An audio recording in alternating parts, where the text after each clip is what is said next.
जी, आपकी आवाज आ रही है, आप गवाही दीजिए। सबको मसीह के नाम में मसीह। मैं छत्तीसगढ़ से हूँ। टेस्ट मनी शेयर करना चाहिए। मेरा मन था कि मैं बहुत दिन से दूं गवाही, लेकिन मैं ट्रैवल में थी। मैं अभी पंजाब में हूँ, स्टडी के लिए आई हूँ, तो मैं नहीं दे पाई थी। तो मैं सोची कि मुझे प्रभु का गवाही देना चाहिए। तो आज मैं अपनी जिंदगी की सबसे बड़ी गवाही दे रही हूँ, जो मेरी लाइफ को पूरी तरह से चेंज करके रख दिया। बात उस समय की है जब अभिषेक भैया जी हमारे चर्च में आए थे मिनिस्ट्री में, और 2017 या 18 के बीच की बात है। उस समय मैं बिहार में थी, गर्ल 11 में थी, और उस समय मैं प्रभु को मतलब जानती कि हाँ प्रभु है। तो उस समय जब भैया हमारे चर्च में आए थे मुझे मिनिस्ट्री में, तो भैया जी जब मैं फर्स्ट बार देखी तो मेरे मन में, हालांकि मैं अटेंड कर रही थी, लेकिन मेरे मन में शांति नाम की चीज नहीं।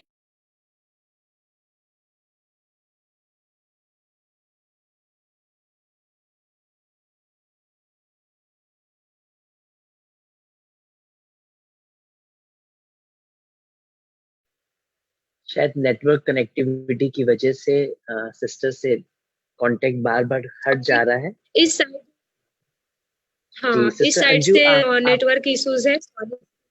जी, जी। जी, तो जब जब भैया जी को मैं फर्स्ट बार देखी मोजेस मिनिस्ट्री में, तो मुझे ऐसा लगा कि हाँ प्रभु जीवते हैं। मुझे भैया के फेस को देख के ऐसा लगा कि वाकई में कितने खूबसूरत है प्रभु जी। और फिर मैंने भैया जी की गवाही भी सुनी। मुझे इतना बढ़िया लगा कि अगर भैया जी इस चीज से उबर सकते हैं, तो मैं क्यों नहीं उबर सकती हूँ। मेरी लाइफ में क्यों खुशी नहीं हो सकती है, जबकि मेरे माँ बाप भी हैं। मैं अच्छी अच्छी मेरा परवरिश भी हुआ है, मैं पढ़ी लिखी हूँ, ग्रेजुएट हूँ। तो मैं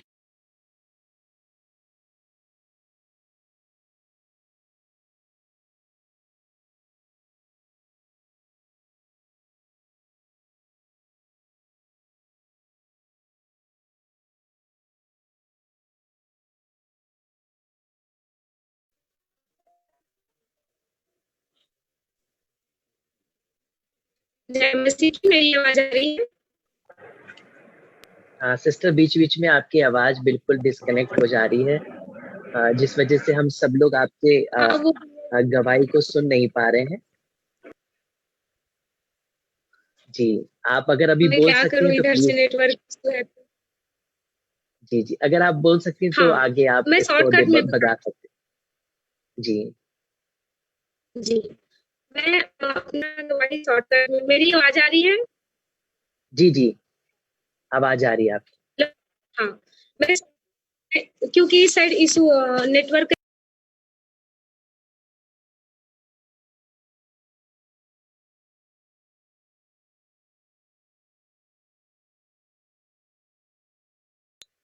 सिस्टर अंजू आपकी आवाज फिर डिस्कनेक्ट हो गई है, और मैं रिक्वेस्ट करूंगा भाई तरुण से और भाई अनिकेत से कि वो हमें सीधे आराधना में ले चले, ताकि बहन का जब तक कनेक्टिविटी आगे जुड़ती है, तो अगर प्रभु की इच्छा हुई तो हम उन्हें फिर से मौका देंगे। भाई तरुण और सिस्टर अंजू मैं आपकी छत आवाज में बार ताकि बार। नेटवर्क।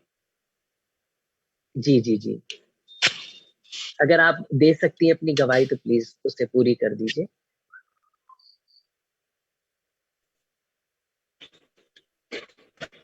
छत में आ रही हूँ, हो सकता है बस नेटवर्क में है।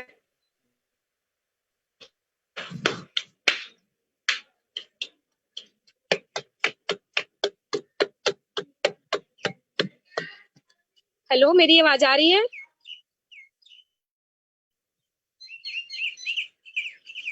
हाँ जी, मैं छत में आ गई हूँ। हो सकता है यहाँ पास नेटवर्क इशू ना हो, तो मैं स्टार्टिंग से देना चाहूंगी। जब भैया जी से मैं पहली बार मिली थी, अभिषेक अरोड़ा भैया जी से, तब मैं व्यभिचार में थी, दुष्ट आत्मा से ग्रसित थी। मेरे लाइफ में पूरी खुशी नहीं थी। तो भैया जी जब ऑयल प्रेयर किए, तो प्रभु जी का अभिषेक हुआ मुझ पे, और मैं दुष्ट आत्मा से आजाद हुई। भैया जी का जब गवाही मैंने सुनी, तो मुझे बहुत बहुत शांति मिली। मैंने सोचा कि खुदा, आपने भैया जी को उस ऐसे दुख भरे से आपने निकाल के लेके आए हैं, और इनके चेहरे में, इनके लाइफ में कितनी खुशी है। तो आज तो मेरे पास सब चीज है, तो भी मैं खुश नहीं हूँ, तो क्या मैं भी खुश नहीं रह सकती हूँ? तो फिर भैया जी जब मेरे सर पे ऑयल किए, तो मुझे अभी पवित्र आत्मा का अभिषेक हुआ, और मैं पूरी तरह से, मेरी लाइफ चेंज हो गई।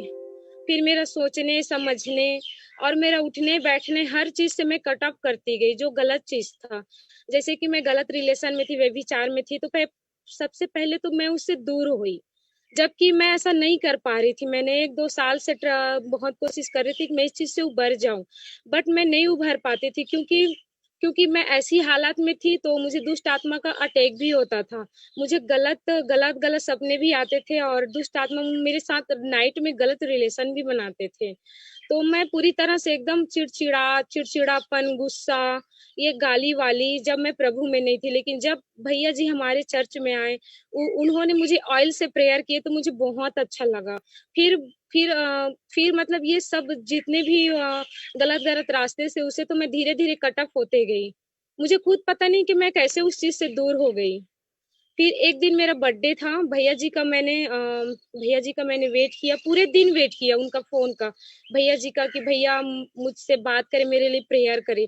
मुझे वो दिन भी याद है जब मैंने फास्टिंग रखी थी अपने बर्थडे के दिन, और मैंने पूरी दिन वेट की। भैया ने मुझे कॉल बैक किए, और मैं जब छत में थी, तो भैया जी ने प्रेयर किए मेरे लिए, मेरी स्टडी के लिए खास करके, तो मैंने उसको रिसीव की। बिलीव मी, मैं कभी सोच नहीं सकती हूँ कि मैं कभी छत्तीसगढ़ से बाहर पढ़ने के लिए आऊंगी, और मैं ऐसे जगह में अभी पढ़ने के लिए आई हूँ, जिस जगह में मेरे लिए कोई विदेश से कम नहीं है, क्योंकि मैंने कभी घर से कभी बाहर निकली नहीं थी। लेकिन प्रभु की दया, मुझे पूरा विश्वास है कि भैया जी ने मेरे लिए प्रेयर करे, मैंने उस चीज को मैंने रिसीव की, और आज मैं यहाँ हूँ। तो मैं भैया जी को बहुत थैंक यू बोलना चाहूंगी, और मुझे बहुत बहुत खुशी मिली है कि भैया जैसा प्रभु ने हमको दिए हैं, जो हमको हमारे लाइफ में उतार चढ़ाव में, सुख हो या दुख में, डिस्टेंस मायने नहीं करता है। हम सब प्रभु के एक दूसरे के शरीर हैं, तो भैया जी हर समय खड़े रहते हैं। वो चीज मुझे बहुत बहुत बहुत अच्छा लगता है। और कभी भी अगर मैं अपना बात शेयर करना चाहूंगी कि मैं कुछ प्रॉब्लम में हूँ, या फिर मैं जैसे भी हूँ, तो भैया जी हमेशा मुझे यही बोलते हैं कि don't very sister, God is है हर चीज में। अभी मैं जब छत्तीसगढ़ से पंजाब के लिए जब मैं आना चाह रही थी, तो बिलीव मी, मेरे पास फाइनेंस का इतना ज्यादा प्रॉब्लम था कि मैं यहाँ पास आ भी नहीं सकती थी, क्योंकि यहाँ पढ़ाई तो फ्री है, और खाने के लिए भी फ्री दे रहे हैं, लेकिन यहाँ रहने के लिए रूम रेट बहुत ज्यादा है। तो मैं बहुत ज्यादा उदास हो गई थी। मैंने अपना प्रेयर रिक्वेस्ट भी मैंने ग्रुप में शेयर की थी, भाई मैंने पर्सनली भैया जी को बोली थी, तो भैया जी बोले कि कोई बात नहीं सिस्टर, सिर्फ प्रभु कर देंगे। मुझे पूरा विश्वास है कि मेरे लिए भैया जी ने पर्सनली प्रेयर किए हैं, और पूरे ग्रुप ने प्रेयर किए हैं। और आज मैं यहाँ जालंधर सिटी में हूँ, सोफिया इंस्टीट्यूट, जो ये पोस्टल अंकुर नौरेला जी का जो कॉलेज है, सोफिया इंस्टीट्यूट पंजाब में, जिसमें IAS UPSC और बड़े बड़े जो पद होते हैं, जो ऑफिसर होते हैं, उसकी ट्रेनिंग दी जाती है। तो मैं बहुत खुश हूँ, और भैया जी ही है जो मेरे चेहरे पे मुस्कान लेके आए हैं, और मुझे गलत रास्तों से कैसे निकलना है, ये मुझे प्रेरणा दिए हैं।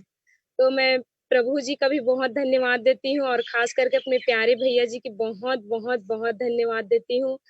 और मुझे पूरा विश्वास है कि डिस्टेंस मायने नहीं करता है, दूरी मायने नहीं करता है। भैया जी और भाभी जी हमेशा मेरे साथ हैं, और मुझे पूरा विश्वास है कि सुख हो या दुख हो, हर एक चीज में वो मेरे साथ है, और उसकी एक मुस्कुराहट मेरे चेहरे पे मुस्कान ला देती है। और आज मैं पूरी तरह से ठीक हूँ, हर वो चीज से, हर वो दुष्ट आत्मा से, चाहे वो व्यभिचार हो, चाहे वो दुष्ट आत्मा के अटैक हो, चाहे कुछ भी चीज से हो, मैं पूरी तरह से आजाद हूँ। तो ये मेरी सबसे बड़ी गवाही है। तो थैंक यू। सबका जय मसीह की। Thank you so much sister, परमेश्वर आपको बहुत आशीष दे। और सोशल प्लेटफॉर्म पर इतने लोगों के बीच में अपनी वो कमियां बताना बहुत मुश्किल है, और हम आपके द्वारा सच में आशीषित हुए हैं कि आपने अपनी उन कमियों को भी हमसे उजागर किया, ताकि जो जवान इस समय जुड़े हुए हैं, अगर बुजुर्ग है, बच्चे हैं, जवान है, कोई भी अगर व्यभिचार के स्पिरिट में है, तो वो आज इस गवाही से छुटकारा पा सकते हैं। अभी बीते समय पहले हम लोगों की team Arunachal Pradesh China border पर थी, और वहां पर जब हम लोगों ने ऑल्टर कॉल करी तो उस दौरान एक 83 इयर्स ओल्ड एक पुरुष स्टेज पर आए और उन्होंने भरी भीड़ के सामने एक्सेप्ट किया कि उनके अंदर व्यभिचार का आत्मा काम करता है। एक 83 साल के बुजुर्ग व्यक्ति में और एक छोटे बच्चे में या एक जवान में, किसी में भी दुष्ट आत्मा काम कर सकती है, लेकिन प्रभु हमें छुटकारा देता है, आजाद करता है, और हमें परमेश्वर ही इन सारी विपदाओं से, तकलीफों से निकालता है। और बहन, आपको प्रभु बहुत आशीष दे कि सिर्फ केवल आप बंधन से छूटी नहीं, पर आज आप पास्टर अपोस्टल अंकुर नरोला जी के इंस्टीट्यूट में आप पढ़ाई कर रही हैं, और हमारा पूरा जेएलयू परिवार आपके लिए प्रार्थना कर रहा है कि परमेश्वर जल्द से जल्द आपको ऊंचाइयों पर पहुंचाए और आपके द्वारा बहुत सी आत्माएं बचाई जाए। आइए, समय होगा कि हम लोग सीधे भाई तरुण और अनिकेत के संग परमेश्वर की आराधना में चलेंगे, और मैं रिक्वेस्ट करूंगा कि भाई अपने वीडियो को और अपने माइक को अनम्यूट कर ले ताकि हम सब लोग आराधना में सम्मिलित हो सके।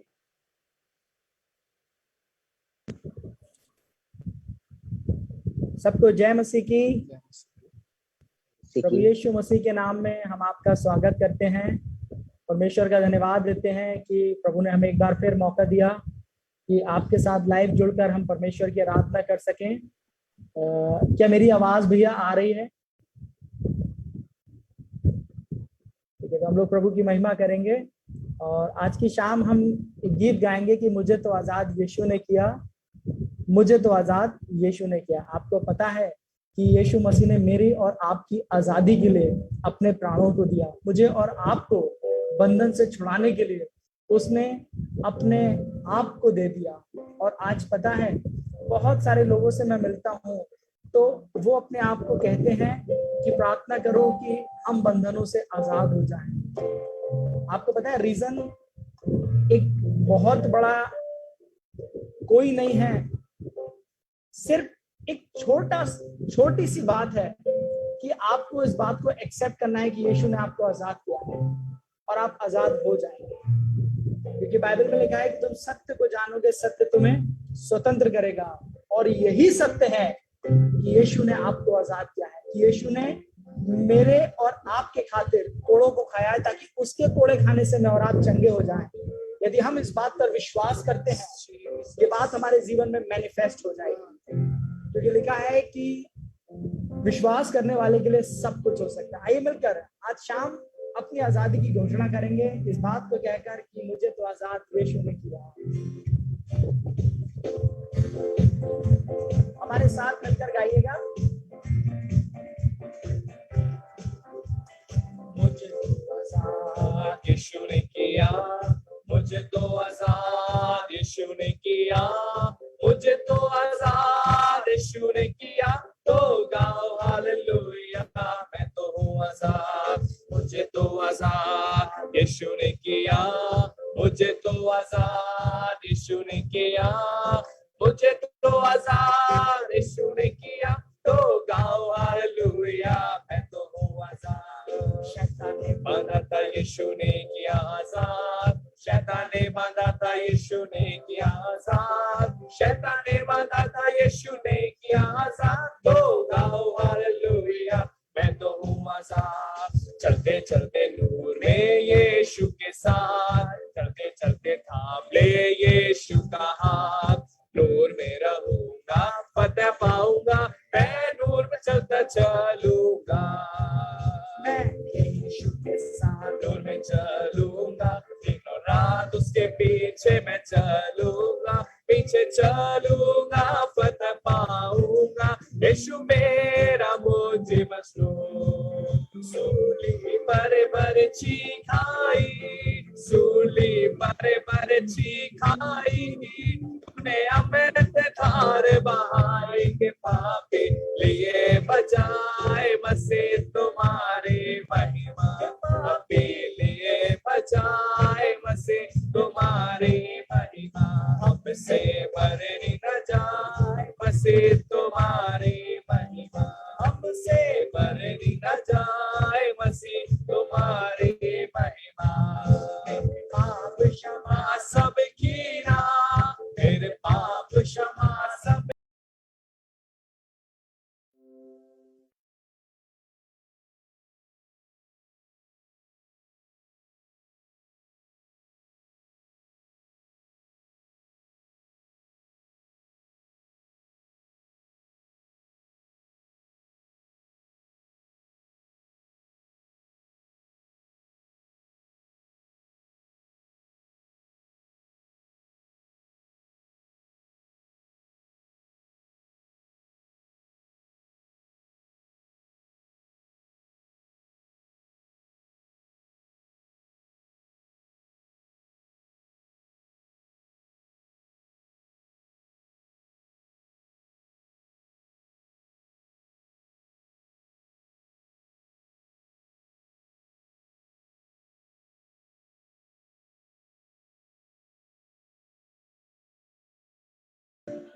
मेरा भरोसा है केवल प्रभु, तू ही मेरा बल मेरी ढाल।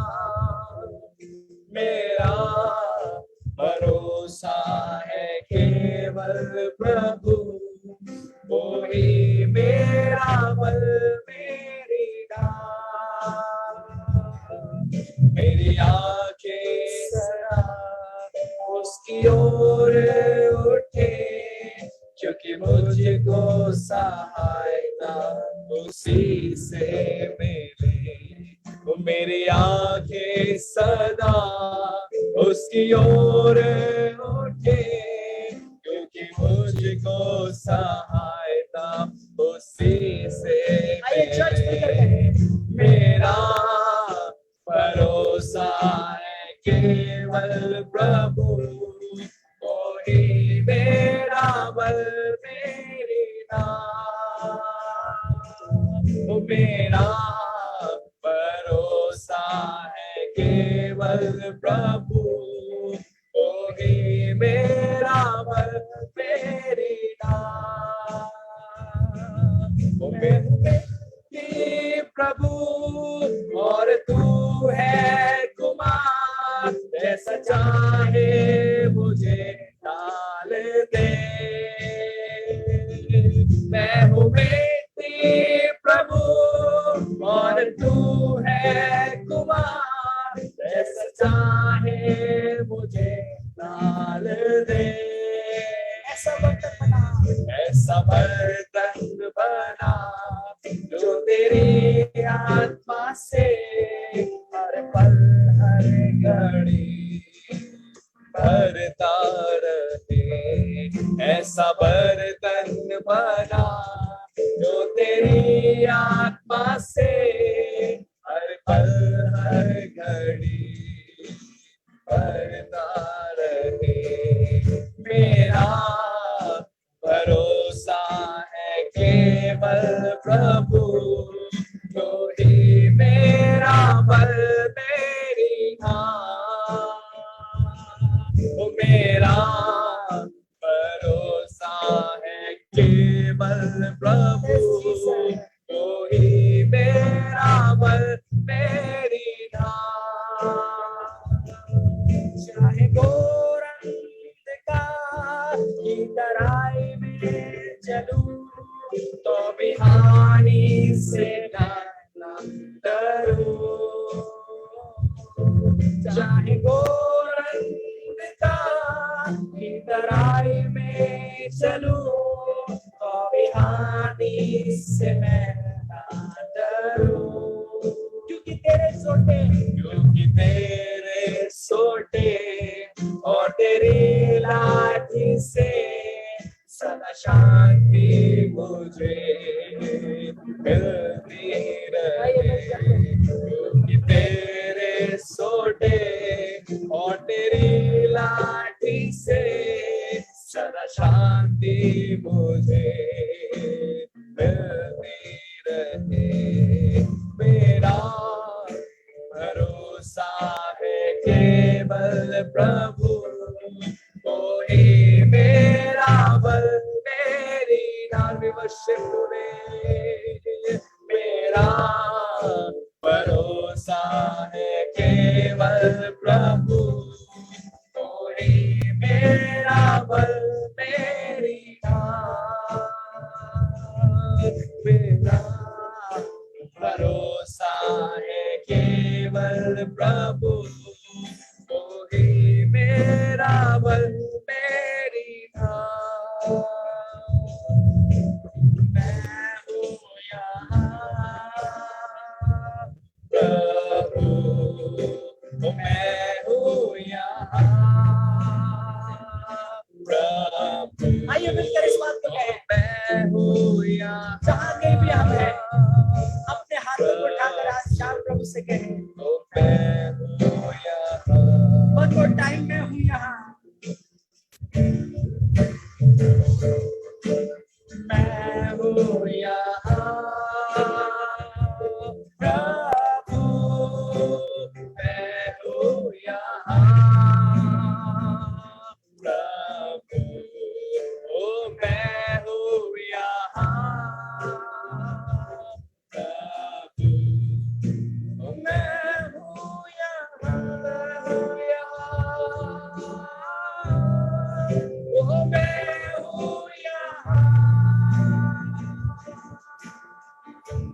मैं हूँ यहाँ वचन में, मैं हूँ यहाँ।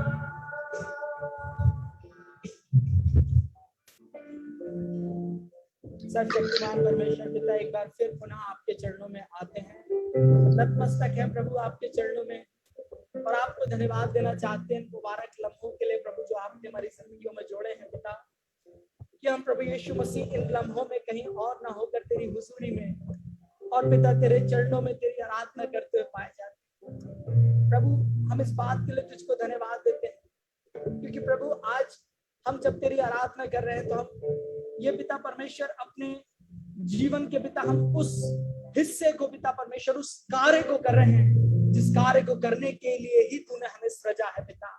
और आज शाम हम विश्वास करते हैं कि जितने भी हम सब तेरे चरणों में अपने शीश को झुकाए हुए प्रभु तेरी आराधना कर रहे हैं, तेरे सम्मुख तेरे वचन की लालसा को लेकर, तेरे वचन को सुनने की लालसा को लेकर जितने भी हम सब तेरे पास हैं प्रभु, हमें विश्वास है कि आज शाम तू अपने वचन से हमें तृप्त करेगा। तू अपनी आत्मा के द्वारा अपने दास में से होकर ना केवल आज शाम हमसे केवल बातें करेगा बल्कि हमारी जिंदगियों में बड़े कार्य करेगा। हम ऐसा विश्वास करते हैं। इसी विश्वास को लेकर प्रभु तेरे सम्मुख आए हैं और ये कहना चाहते हैं इससे पहले कि तेरे दास को सुने प्रभु, अपने दास का और भी मसहा कर और भी अपना अभिषेक उनको दे, ताकि आज प्रभु जब वो बोलते हैं प्रभु हम सब तेरी उपस्थिति को अपने जीवन में महसूस करें और उनके मुख से निकलने वाले एक एक वचन को पिता परमेश्वर जब हम प्रभु ग्रहण करें। हम चाहते हैं कि पिता परमेश्वर आज प्रभु तेरी मनोहरता को पिता हम अपने जीवन में देखने वाले हो सकें। प्रभु तेरे दास को तेरे हाथों में देते हैं। जितने भी लोग प्रभु इस वक्त हमारे साथ फेसबुक लाइव जूम ऐप के माध्यम से जुड़े हैं प्रभु सबको आशीष दे। प्रभु आप हर एक हृदय को जानते हैं, हर एक हृदय के विषय में, हर एक जन के विषय में आपको मालूम है कि आज कौन किस प्रकार के हृदय को लेकर, किस प्रकार की परेशानी, समस्या को लेकर, आनंद को लेकर, खुशी को लेकर यहाँ पर बैठा है। प्रभु तू सब पर दृष्टि कर और अनुग्रह कर कि आज शाम प्रभु इस जूम ऐप पर पिता परमेश्वर फेसबुक लाइव पर जुड़े हर एक जन के लिए प्रभु जी आज की शाम की जेलू विजन की रात्रा सभा आशीष का कारण होने पाए। यीशु मसीह के नाम से मांगते हैं, आमीन।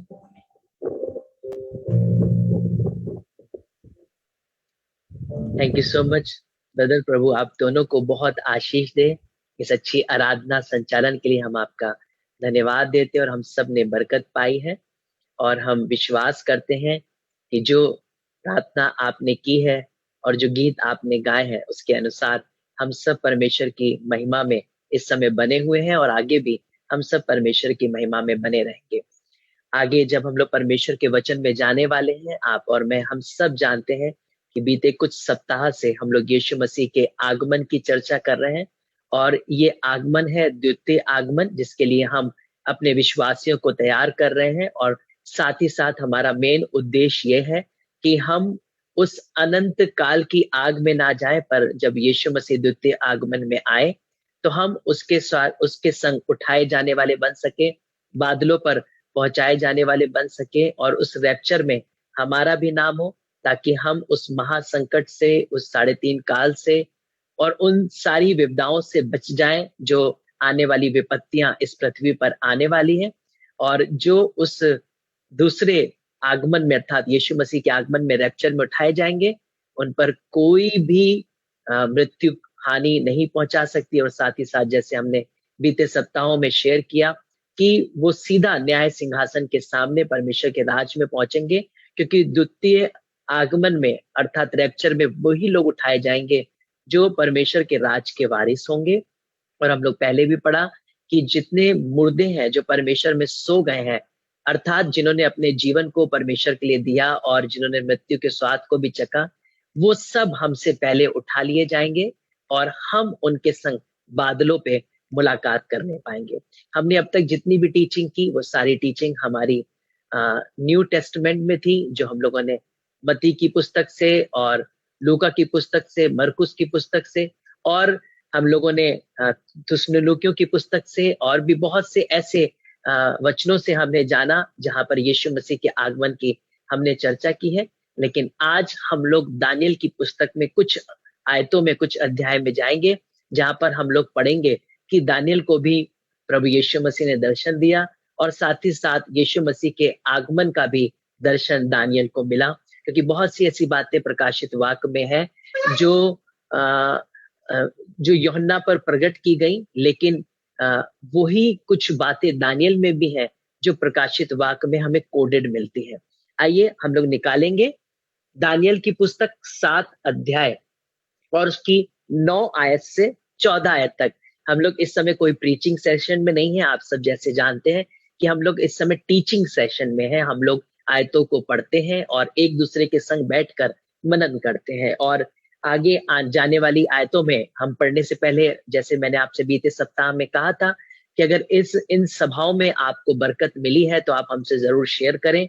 तो हम धन्यवाद देते हैं उन प्रिय श्रोताओं का जिन्होंने लगातार हमसे कांटेक्ट किया, हमें फोन कॉल्स किए, हमें मैसेजेस किए, हमें उत्साहित किया और उन्होंने बताया कि किस तरीके से परमेश्वर ने उनके जीवन में कार्य किया इस टीचिंग के सेशन के दौरान में। और एक भाई ने अपने समर्पण को दिया और एक बहन ने हमसे ये प्रॉमिस लिया कि आप आगे भी और भी बहुत सी शिक्षाओं को लेकर आए जिसके द्वारा हम लगातार परमेश्वर के वचन से सीख सकें। तो हम प्रीचिंग के संग संग बीच बीच में शिक्षाओं को भी, टीचिंग्स को भी आपके पास लेकर आएंगे और आप हमारे लिए प्रार्थना करते रहिएगा। आइए हम लोग सीधा जाएंगे दानियल की पुस्तक 7 अध्याय और उसकी 9 आयत से। मैंने देखते देखते अंत में क्या देखा कि सिंहासन रखे गए और कोई अति प्राचीन विराजमान हुआ। उसका वस्त्र हिमसा उजला और सिर के बाल निर्मल ऊन सरीखे थे। उसका सिंहासन अग्निमय, उसके पहिए धधकती हुई आग के से दिखाई पड़ते थे। उस प्राचीन के सम्मुख से आग की धारा निकलकर बह रही थी। फिर हजारों हजार लोग उसकी सेवा टहल कर रहे थे और लाखों लाख लोग उसके सामने हाजिर थे। फिर न्याय बैठ गए और पुस्तकें खोली गई। हम लोग धन्यवाद देते हैं परमेश्वर के वचन का, जो दानियल पे भी प्रभु ने रिवील किया कि अंत के समय में सिंहासन पर अति प्राचीन हमारा परमेश्वर, उसका पुत्र प्रभु यीशु मसीह बैठेगा और न्याय सिंहासन पर जब वो बैठेगा तो वो पुस्तकें खोली जाएंगी और जिनके नाम जीवन की पुस्तक में होंगे वो सब परमेश्वर के राज के वारिस ठहरेंगे। और हम विश्वास करते हैं कि हम सब के नाम जीवन की पुस्तक में मिलेंगे, क्योंकि हम तैयारियां कर रहे हैं यीशु मसीह के आगमन की। और सेवा टहल करने वाले लाखों हजारों सरदूत निरंतर परमेश्वर के सिंहासन के सामने रहते हैं, जो निरंतर परमेश्वर के और परमेश्वर के लोगों की सेवा करते हैं। आगे लिखा हुआ है, पुस्तकें खोली गई। उस समय उस सीन का सा बड़ा बोल सुनकर मैं देखता रहा और देखते देखते अंत में मैंने देखा कि वह जंतु घात किया गया और उसका शरीर धधकती हुई आग से भस्म किया गया। अर्थात हम सब जानते हैं कि 1000 वर्ष के लिए शैतान बांधा जाएगा, जो हमने प्रकाशित वाक्य में पढ़ा है, और उसके बाद जब वो खोला जाएगा तो वो अपने लोगों को फिर से एकत्रित करेगा। और लेकिन होगा क्या? यीशु मसीह स्वर्ग से आग को गिरा के शैतान, उस जंतु को और उसकी सारी सेना को एक बार में ही अनंत काल की आग में पहुंचा देगा और हम सब लोग पूरी तरीके से छुटकारा पाएंगे और परमेश्वर के राज्य में इन सब बातों को होते हुए देखेंगे। और न्यायी सिंहासन पर जब परमेश्वर बैठा होगा, हम भी उसके संग न्यायी सिंहासन के सम्मुख खड़े होंगे और परमेश्वर की महिमा कर रहे होंगे। और लिखा है, शेष जंतुओं का अधिकार ले लिया गया, परंतु उनका प्राण कुछ समय के लिए बचाया गया। मैंने रात में स्वप्न देखा और देखो, मनुष्य के संतान का कोई, अभी तक तो उसने परमेश्वर यहोवा के दर्शन की बात करी थी कि अति प्राचीन परमेश्वर के सिंहासन पर बैठा था, अर्थात अति प्राचीन सिंहासन पर बैठा था जिसके सामने जीवन की पुस्तक खोली गई। लेकिन देखिए, अभी यीशु मसीह पैदा नहीं हुआ है। परमेश्वर के साथ साथ दानियल को यीशु मसीह का भी दर्शन हुआ। यहाँ पे लिखा है, मैंने रात में स्वप्न में देखा और देखो, मनुष्य के संतान सा कोई आकाश के बादलों पर आ रहा था। जो मैं और आप बात जो रहे हैं, जो हमने मत्ती की पुस्तक, मरकुस की पुस्तक, लूका की पुस्तक, यूहन्ना की पुस्तक, रेवलेशन, थिस्सलुनीकियों, कुरिन्थियों और पहला पतरस और पहला यूहन्ना और विभिन्न आयतों से हमने अध्ययन किया कि यीशु मसीह बादलों पर आएगा और हमें लेकर जाएगा, जिसके लिए हम इन सारी सभाओं को कर रहे हैं कि जब यीशु मसीह बादलों पर आए हम उसके संग उठाए जाएं, ताकि उन 7 कालों में जो 3.5 साल जिसमें महाक्लेश, महासंकट का समय होगा और जो विपदाएं आएंगी और लोग मारे जाएंगे, काटे जाएंगे, बहुत सी लोग मोहरे ले लेंगे, विश्वासी भी अपने विश्वास से भटक जाएंगे, हम उनमें ना जाने पाए, पर उससे पहले ही हम बादलों पर यीशु मसीह के संग उठा लिए जाए। बड़ा अच्छा लग रहा है, दानियल को भी परमेश्वर ने दर्शन दिया। और आपको पता है जब आप आगे दानियल में स्टडी करेंगे तो दानियल अभी भी वेट कर रहा है और उसे एक विश्राम स्थान में रखा गया है और वो यीशु मसीह के आगमन की बाट जो रहा है। और जब वो बादलों पर आएगा, दानियल भी इस बात की बाट जो रहा है। जब आप दानियल की आखिरी पुस्तक में पढ़ेंगे तो उसमें लिखा है कि दानियल को विश्राम दिया गया और वो विश्राम कर रहा है। उसको आंखों में परमेश्वर ने आत्मा में पहले ही दर्शन दे दिया। मैंने रात में स्वप्न में देखा और देखो मनुष्य के संतान सा कोई आकाश के बादलों समेत आ रहा है और वह उस अति प्राचीन के पास पहुंचा, अर्थात परमेश्वर के पास पहुंचा और उसको वे उसके समीप लाए। तब उसको ऐसी प्रभुता महिमा और राज दिया गया कि देश देश और जाति जाति के लोग भिन्न भिन्न भाषा बोलने वाले सब उसके अधीन हो। उसकी प्रभुता सदा तक अटल और उसका राज अविनाशी ठहरा। अर्थात परमेश्वर ने आप सारी महिमा, सारी प्रभुता, सारा आदर मनुष्य के पुत्र अर्थात प्रभु यीशु मसीह को दे दी है, जो बादलों पर आएगा और मुझे और आपको बादलों पर लेकर जाएगा। और धन्यवाद हो कि जब जीवन की पुस्तक खोली जाए तो हम सब उस जीवन की पुस्तक में नाम पाएंगे। लेकिन एक गुड न्यूज है, वो लोग जो पहले आगमन में अर्थात यीशु मसीह के संग बादलों पर उठाए जाएंगे और जो लोग यीशु मसीह के आगमन में अर्थात रैप्चर में उसके संग बादलों पर जो मरे हुए वो भी जी उठेंगे, जब मुलाकात करेंगे उनके लिए जीवन की पुस्तक खोलनी नहीं पड़ेगी, क्योंकि वही उठाए जाएंगे जिनके नाम जीवन की पुस्तक में होंगे।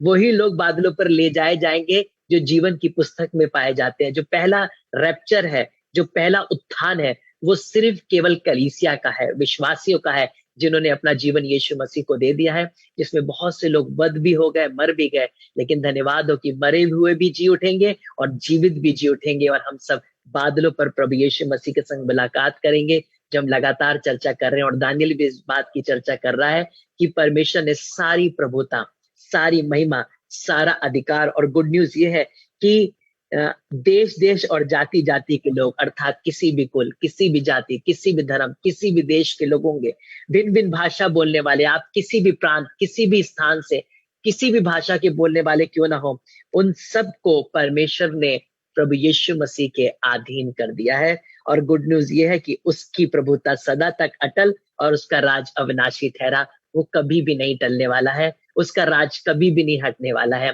और हम आनंद मनाएं कि दानियल भी उन बातों को जानता है और जब यीशु मसीह पैदा भी नहीं हुआ उससे पहले वो यीशु मसीह का दर्शन कर रहा है। और मैं और आप आज तो उस काल में है जब यीशु मसीह आप मुर्दों में से जी उठा है और वो अभी भी मेरे और आपके लिए परमेश्वर के दाहिनी ओर बैठकर प्रार्थना कर रहा है ताकि अनुग्रह और होने पाए और ज्यादा से ज्यादा आत्माएं बचाई जाए और मैं और आप परमेश्वर के राज के वारिस ठहरे और प्रभु यीशु मसीह के संग बादलों पर मुलाकात करें, उसके राज में पहुंचाए जाए।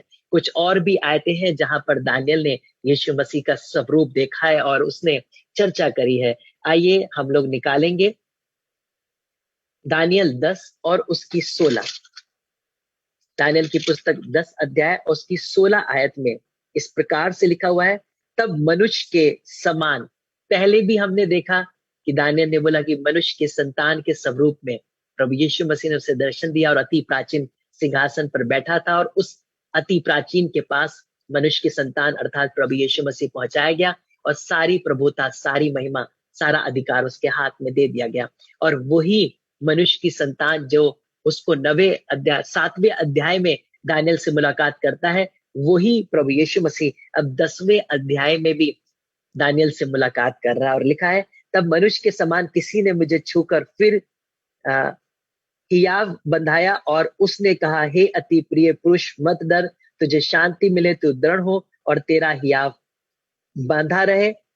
जब उसने ये कहा तब मैंने हियाव बांध कर कहा, हे मेरे प्रभु, अब कह, क्योंकि तूने मेरा हियाव बंधाया है। देखिए कि पहले के समय में भी यीशु मसीह दानियल को दर्शन दे रहा है और दानियल आत्मा में उससे कह रहा है, हे प्रभु, मेरे प्रभु। आज हम सब लोग बोलते हैं लॉर्ड जीसस क्राइस्ट, प्रभु यीशु मसीह, और दानियल भी अपने प्रभु की बात को मान रहा है, उसको महिमा दे रहा है कि तूने मुझे हियाव बंधाया है और फिर से दानियल प्रभु यीशु मसीह के स्वरूप को देखने लगा है और उसकी आवाज को सुनने लगा है। तो ये सारी बातें हमें इस बात को प्रकट करती हैं कि यीशु मसीह बादलों पर आने वाला है, क्योंकि सिर्फ केवल गॉस्पेल में ही नहीं, पर हम पुराने नियम में भी चर्चा कर रहे हैं कि यीशु मसीह के आगमन की चर्चा हुई है। आगे हम लोग फिर पढ़ेंगे 16 ऐसे तब मनुष्य के संतान के समान किसी ने मेरे होठ को छुए और मैं मुंह खोलकर बोलने लगा। जो मेरे सामने खड़ा था उससे मैंने कहा, हे मेरे प्रभु, दर्शन की बातों के कारण मुझको पीड़ा सी उठी है और मुझ में कुछ भी बल नहीं रहा, इसलिए प्रभु का दास अपने प्रभु के साथ कैसे बातें कर सके, क्योंकि मेरी देह में ना तो कुछ बल रहा और ना कुछ सांस ही रह गई। क्योंकि यीशु मसीह ने दानियल को ईश्वरीय रूप में दर्शन दिया था। जब वो चेलों के संग था तो वो मनुष्य के रूप में उनके संग रहा, और लेकिन जब उसने दानियल को दर्शन दिया तब वो ईश्वरीय रूप में अपनी प्रभुता में उसके सामने आया। तभी दानियल जो इतना पवित्र, इतना महान था, उसके सामने खड़ा ना रह सका और उसके स्वरूप का दर्शन ना कर पाया और मूर्छित होकर गिर गया और वो बेहोश सा मानो पड़ गया। और बाइबल में कई बार इस बारे में लिखा है कि दानियल जब जब दर्शन करता था वो मूर्छित हो जाता था। यूहन्ना ने भी जब प्रकाशित वाक्य लिखा तो वो भी दर्शन करते करते मूर्छित हो जाता था, क्योंकि वो यीशु मसीह के ईश्वरीय स्वरूप को देख नहीं पाता था, उसका तेज वो समा नहीं पाता था, रोक नहीं पाता था, और जिस वजह से वो बार बार मूर्छित हो जाता था।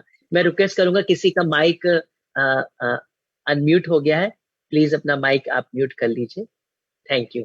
आगे हम लोग पढ़ेंगे फिर से 18वीं आयत में, तब मनुष्य के समान किसी ने मुझे छूकर फिर हियाव बंधाया और उसने कहा, हे अति प्रिय पुरुष, मत डर, तुझे शांति मिले। हम धन्यवाद देते अपने यीशु मसीह का, जो बादलों पर आने वाला है, जो पुराने नियम से अपने लोगों को तैयार कर रहा है और नए नियम में मैं और आप आज आश्वस्त हैं कि जो दानियल जिस प्रभु यीशु मसीह की चर्चा करता था वो वास्तव में पैदा हुआ, वो आया, उसने जन्म लिया और वो मरा और तीसरे दिन मुर्दों में से जी उठा, बादलों पर उठाया गया, और हम विश्वास करते कि वो फिर से बादलों पर आएगा और मुझे और आपको अपने संग बादलों पर ले जाएगा। आइए हम लोग पढ़ेंगे दानियल की पुस्तक 12 अध्याय और उसकी 7 आयत से। उससे पहले हम लोग निकालेंगे, हम लोग सीधा 12 अध्याय और 7 आयत से पढ़ेंगे हम लोग। तब जो पुरुष सन का वस्त्र पहने हुए नदी के जल के ऊपर था, अर्थात फिर से यीशु मसीह की चर्चा हो रही है, उसके वस्त्रों की चर्चा हो रही है, उसके रूप की चर्चा हो रही है। उसने मेरे सुनते दाहिना और बायां और दोनों हाथ स्वर्ग की ओर उठाकर सदा जीवित रहने वाले की शपथ खाकर कहा, ये दशा 3.5 काल तक ही रहेगी, और जब पवित्र प्रजा की शक्ति टूटते टूटते समाप्त हो जाएगी तब ये सब बातें पूरी हो जाएंगी। अर्थात प्रभु यीशु मसीह हमें चेताना चाहता है कि जब 3.5 काल का वो संकट का समय आएगा तब क्या होगा, पवित्र प्रजा की शक्ति टूटते टूटते समाप्त हो जाएगी। लोग अपने विश्वास से भटक जाएंगे, बहुत से लोग उस शैतान की छाप अपने ऊपर ले लेंगे। आज भी बहुत सी जगह चर्चाएं हो रही हैं, बहुत सी कंट्रीज ने माइक्रोचिप लगाना शुरू कर दी है।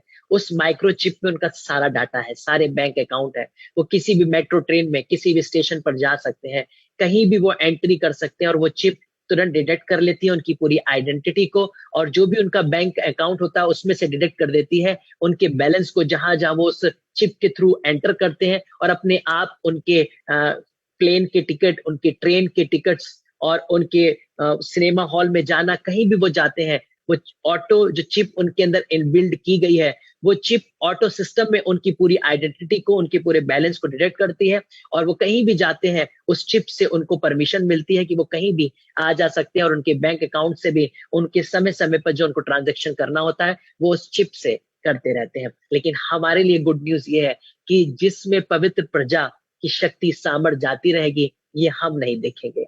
ये हमारे लिए गुड न्यूज है, क्योंकि हम अपने लोगों को तैयार कर रहे हैं यीशु मसीह के रैप्चर के लिए। हम तैयार कर रहे हैं अपनी प्रजा को, प्रभु के लोगों को, जब यीशु मसीह बादलों पर आएगा, ताकि ये 3.5 काल का जो संकट का समय है ये हमें ना देखना पड़े और हम इससे पहले ही बादलों पर उठा लिए जाएं। और ये बात बिल्कुल सत्य है कि उस महासंकट काल में, उन 3.5 काल समय में जो भी बचेगा, शायद ही कोई ऐसा होगा जो उसमें फिर ना जाए या वापस ना चला जाए। लिखा है कि पवित्र प्रजा की शक्ति समाप्त हो जाएगी और लोग मजबूर हो जाएंगे उस छाप को लेने के लिए। और आगे भी लिखा हुआ, अगर 13 आयत पढ़ेंगे, अब तू जाकर अंत तक ठहरा रहे और तू विश्राम करता रहेगा और उन दिनों के अंत में तू अपने निज भाग पर खड़ा होगा। यहाँ पर प्रभु यीशु मसीह दानियल से कह रहा है कि अब तू जाकर अनंत अंत तक ठहरा रहे और तू विश्राम करता रहेगा। जो यीशु मसीह का दर्शन दानियल ने किया है, वह विश्राम कर रहा है ताकि यीशु मसीह को बादलों पर पुनः आते हुए देखे, और वो उस विश्राम दिन के लिए परमेश्वर के राज में पहुंचा दिया गया है। और लिखा है, अंत में तू अपने निज भाग पर खड़ा होगा, अर्थात जो उसका स्थान है वो यीशु मसीह के बादलों पर आने पर दानियल को दिया जाएगा। और हम धन्यवाद देते कि सेम जो दानियल को स्थान दिया जाएगा, समान रीति से जो दानियल को विश्राम स्थान पर रखा गया है, हम भी वही स्थान पाएंगे।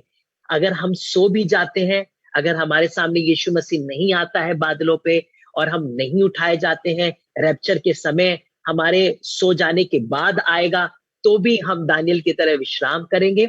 और जब यीशु मसीह जब कभी भी बादलों पर आएगा, तो बाइबल कहते हैं कि मुर्दे, जो पवित्र मुर्दे जो यीशु मसीह के लिए जीते जी मर गए, वो सबसे पहले उठाए जाएंगे और हम सब लोग दानियल के संग मुलाकात करेंगे। हम भी उस विश्राम काल में दानियल से भेंट करेंगे, और जब यीशु मसीह बादलों पर आएगा तो पवित्र लोग जो उठाए जाएंगे, उसमें जीवित लोगों के संग हम भी मुलाकात करने पाएंगे और यीशु मसीह से बादलों पर हम मुलाकात करेंगे। मैं फिर से आपको चेताना चाहता हूं कि हम आपको तैयार कर रहे हैं यीशु मसीह के द्वितीय आगमन के लिए, अर्थात उस रैप्चर के लिए, जब यीशु मसीह बादलों पर आएगा और हमें लेकर जाएगा। आइए हम लोग रेवलेशन पढ़ेंगे, रेवलेशन 1 चैप्टर वर्स 7 and 8। प्रकाशित वाक्य 1 अध्याय उसकी 7वीं आयत से पढ़ेंगे। और जैसे हम पहले देख रहे हैं कि दानियल को प्रभु यीशु मसीह दर्शन दे रहे हैं और अपने आगमन को प्रकट कर रहे हैं, बादलों पर आगमन को प्रकट कर रहे हैं, 3.5 काल के विपत्ति काल को प्रकट कर रहे हैं, दानियल के विश्राम को प्रकट कर रहे हैं, अति प्राचीन के सिंहासन को प्रकट कर रहे हैं, ठीक उसी तरीके से यूहन्ना पर भी वही दानियल के दर्शन को प्रकट किया जा रहा है। और लिखा है, देखो वह बादलों के साथ आने वाला है। बिल्कुल ऐसे ही इसी तरीके से दर्शन प्रभु यीशु मसीह ने दानियल को दिया था कि वो बादलों पर आएगा और अपनी महिमा में आएगा और सारी प्रभुता उसके हाथों में होगी। परमेश्वर सब उसके अधीन कर देगा, राज जाति जाति भिन्न भिन्न भाषा बोलने वाले सब उसके अधीन कर दिए जाएंगे। और वही यीशु मसीह जो मत्ती, मरकुस, लूका, यूहन्ना में भी आने वाले बादलों पर आने की चर्चा करता है, वही यीशु मसीह जो पहला थिस्सलुनीकियों 7 अध्याय और पहला जॉन और कुरिन्थियों में तुरही फूंकते ही हम बदल जाएंगे चर्चा करता है, वही यीशु मसीह रेवलेशन में भी समान रीति से यूहन्ना से चर्चा कर रहा है। गुड न्यूज ये है कि हम और आप उस बादलों पर उठाए जाएंगे, उसके लिए हम और आप तैयार हो रहे हैं। इसमें लिखा हुआ है, देखो वे बादलों के साथ आने वाला है और हर एक आंख उसे देखेगी। सबसे बड़ी बात ही यही है कि यीशु मसीह ऐसे नहीं आएगा। कोई लोग बोलेंगे यीशु मसीह यहाँ है या यीशु मसीह वहां है। ध्यान से सुनिएगा, बहुत से लोग बोलेंगे, बहुत सी डिनोमिनेशन बोलेंगी कि यीशु मसीह हमारी ही डिनोमिनेशन में आएगा, और हमारी ही डिनोमिनेशन के लोग बाइबल में जो आगमन की चर्चा की है उसमें उठाए जाएंगे। अगर आप हमारी शिक्षाओं को नहीं सुन रहे हैं और हमारी डिनोमिनेशन में नहीं आ रहे हैं, तो आप बादलों पर नहीं उठाए जाएंगे। ऐसे कई लोगों ने बीते दिनों में शिक्षाओं को दिया है कि उन्होंने अपनी सेवकाई को, अपनी डिनोमिनेशन को ही केवल उद्धार के रास्ते को बताया है कि इसी से ही लोग बादलों पर जाएंगे। लेकिन मैं आज आपको बताना चाहता हूं, आप कहीं भी क्यों ना हो, हमारी केवल एक ही डिनोमिनेशन है, वो है मसीह डिनोमिनेशन, यीशु मसीह के वचन पर चलने की डिनोमिनेशन।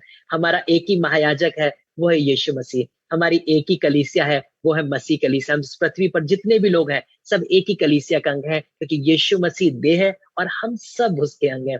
हमारा एक ही चर्च है जो स्वर्ग है, जहां पर हम और आप जाएंगे और अपने परमेश्वर की आराधना करेंगे। और आगे क्या लिखा हुआ है हम लोग पढ़ेंगे जी। देखो वो बादलों के साथ आने वाला है और हर एक आंख उसे देखेंगी। जब यीशु मसीह बादलों पर आएगा, तो वो अगर इंडिया में दिखेगा तो वो यूरोप में भी दिखेगा, वो गल्फ कंट्रीज में भी दिखेगा, वो ऑल ओवर वर्ल्ड में, ऑल ओवर यूनिवर्स में, पृथ्वी के एक छोर से लेकर दूसरी छोर तक बादलों पर एक समान सबको दिखेगा। और कोई शक संदेह नहीं होगा। और उस समय लोग छाती पीट रहे होंगे, लोग चिल्ला रहे होंगे, रो रहे होंगे, क्योंकि वो उस आगमन के लिए तैयार नहीं हुए होंगे। वो अभी भी हंसी ठट्टों में यीशु मसीह को उड़ा रहे होंगे। लेकिन बाइबल कहती है कि यीशु मसीह एक समान बादलों पर आने वाला है, और गुड न्यूज ये है कि वो सबको, हर एक आंख उससे दिखेगी। बहुत से लोग बोलते हैं कि यीशु मसीह तब आएगा जब हर एक घुटना झुक जाएगा। वो जानते कैसा होगा, ये वही समय होगा जब बादलों पर यीशु मसीह को लोग आते हुए देखेंगे। तो वो लोग जो यीशु मसीह को नहीं भी मानते होंगे, वो छाती पीट रहे होंगे, रो रहे होंगे और घुटनों पर आ आके पश्चाताप कर रहे होंगे। लेकिन फिर उनको कोई माफी नहीं मिलेगी, फिर उनको कोई क्षमा नहीं मिलेगी। उनमें से वो कोई भी नहीं बचाए जाएंगे जो उस समय पश्चाताप करेंगे जब यीशु मसीह बादलों पर आएगा। बचाए वही जाएंगे जो आज पश्चाताप करेंगे। छुटकारा वही पाएंगे जब यीशु मसीह बादलों पर आए, उससे पहले वो अपने आप को तैयार कर रहे होंगे। हाँ, उस समय हर एक घुटना झुकेगा, हर एक आंख उसको देखेगी, हर एक जुबान उसकी महिमा करेगी, स्तुति करेगी, वो बोलेगी प्रभु हमें क्षमा कर दीजिए। लेकिन फिर उनके लिए कोई माफी नहीं होगी, फिर कोई भी उनको छुड़ाने वाला और बचाने वाला नहीं होगा। फिर कितना भी वो घुटनों पर आ जाए और आंसू बहाए, पूरी सृष्टि, पूरी कायनात, हर एक मनुष्य जाति आंसू और घुटनों पर भी आ जाए यीशु मसीह के आगमन पर, फिर वो नहीं बचाए जाएंगे। क्योंकि समय केवल हमारे पास तब तक है जब तक यीशु मसीह नहीं आ रहा है। क्योंकि बाइबल कहती है वो चोर के समान किसी भी पल, किसी भी घड़ी, किसी भी समय आ जाएगा। इसलिए हमें हर दिन, हर पल अपने आप को ऐसे तैयार रखना है जैसे वो आज और अभी आने वाला है, और हम उस आगमन के लिए अपने आप को हर पल तैयार रखें। हमेशा अपने आप को हम सचेत और चौकस रखें। आगे लिखा हुआ है, वरन जिन्होंने उससे भेदा था वे भी उसे देखेंगे और पृथ्वी के सारे कुल उसके कारण छाती पीटेंगे। जो मैंने आपसे बोला, वो लोग जो यीशु मसीह को मार चुके हैं, जो कब्र में गड़ गए हैं, जो अब मर चुके हैं, वो भी अपनी खुली आंखों से यीशु मसीह को देखेंगे। लेकिन होगा क्या कि वो अनंत काल की आग में पहुंचाए जाएंगे। अनंत काल के लिए उन्हें हमेशा के लिए नरक में डाल दिया जाएगा। और लिखा है कि हर एक लोग, हर एक जाति छाती पीटेगी, चिल्लाएगी, घुटनों पर आएगी, कराएगी, लेकिन वो और कोई भी परमेश्वर के पास नहीं पहुंचाए जाएंगे, क्योंकि उन्होंने पश्चाताप नहीं किया है। और लिखा हुआ है आगे, हाँ आमीन, प्रभु परमेश्वर जो है और जो था और जो आने वाला है, जो सर्वशक्तिमान है, ये कहता है मैं ही अल्फा और ओमेगा हूं।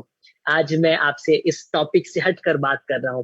भले डेल्टा आ जाए या कोई भी वेरिएंट आ जाए, पर हमारे पास अल्फा और ओमेगा है जो डेल्टा को भी हराने वाला परमेश्वर है। भले आज कितने भी वेरिएंट्स पेंडेमिक के आ रहे हो, मैं अपनी बात से हटकर बोल रहा हूं, आपको घबराने की जरूरत नहीं है, क्योंकि अल्फा और ओमेगा हमारे पास है, जो आने वाले सारे डेल्टास को और कोई भी वेरिएंट्स को किसी भी तरीके से इस पृथ्वी पर आए नाश कर सकता है। क्योंकि यीशु मसीह कल भी था, आज भी है, और आगे आने वाले काल में जब तक वो बादलों पर आएगा, हमें लेके जाएगा, युगानुयुग एक सा बना रहेगा। वो कभी भी ना बदलने वाला परमेश्वर है। इसलिए घबराने और डरने की जरूरत नहीं। पेंडेमिक हमारा कुछ नहीं कर सकता। अगर हमारी आंख बंद भी होती है तो हमारे लिए गुड न्यूज ये है कि हम परमेश्वर के पास ही जाएंगे। हम मरेंगे नहीं, हम जी उठेंगे। We have alpha and omega. Thank you Jesus. आगे हम लोग कुछ बाइबल की वर्सेस से और अध्ययन करेंगे, और हम लोग निकालेंगे, जी हम लोग निकालेंगे रेवलेशन 19 चैप्टर, 19 अध्याय को निकालेंगे और उसकी 5 आयत से पढ़ेंगे। हम लोगों ने मत्ती की पुस्तक में दुल्हन की चर्चा करी थी, और हम जानते कि जब हम दुल्हन की चर्चा कर रहे थे, जिसमें 5 दुल्हन वो थी जिनने कुप्पी में तेल ले रखा था और मशाले ले रखी थी, और 5 दुल्हने वो थी जिनके पास मशाले तो थी पर कुप्पी में तेल नहीं था। लेकिन जब दूल्हा आया तब वो उनको ले गया जिनके पास मशाले जल रही थी, जिनकी कुप्पी में तेल था। और वो जिनके पास मशाले थी, कुप्पी में तेल नहीं था, जब वो आई तो द्वार दूल्हा बंद कर चुका था, और दूल्हे ने बोला मैं तुम्हें नहीं जानता। ये दूल्हा कौन है, अब हम बाइबल में पढ़ेंगे। रेवलेशन में क्लियर किया गया कि किस दूल्हे की चर्चा की जा रही है और किन कुंवारियों की चर्चा की जा रही है। कौन है वो कुंवारियां जो दूल्हे की बाट जो रही हैं? वो कुंवारियां है कलीसिया।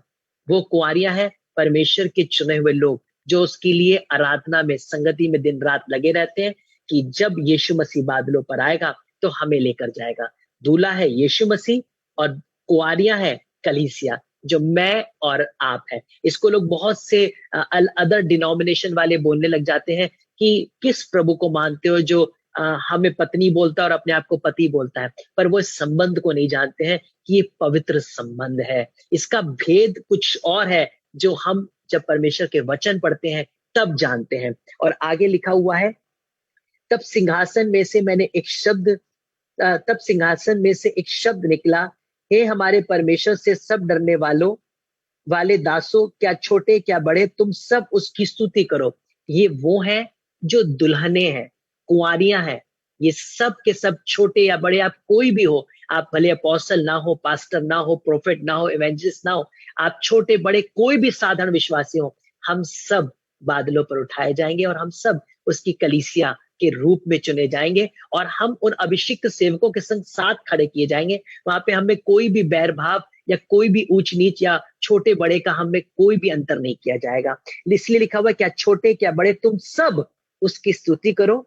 फिर मैंने बड़ी भीड़ का सा और बहुत जल का सा शब्द और गर्जन का सा बड़ा शब्द सुना, हालेलुया, क्योंकि हमारा प्रभु परमेश्वर यहोवा सर्वशक्तिमान राज करता है।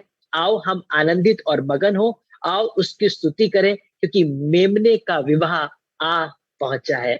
अर्थात जो हम कुंवारियां, छोटे बड़े कोई भी विश्वासी, किसी भी पृथ्वी के किसी भी स्थान पर रहने वाले हो, किसी भी चर्च, किसी भी डिनोमिनेशन में जाने वाले हो, अगर आप यीशु मसीह को विश्वास करते हैं कि वो मेरे लिए मारा गया, गाड़ा गया, तीसरे दिन जी उठा और मैं उसे अपना उद्धारकर्ता ग्रहण करता हूं, प्लीज अपना माइक म्यूट कर लीजिए। किसी का माइक इस समय अनम्यूट है।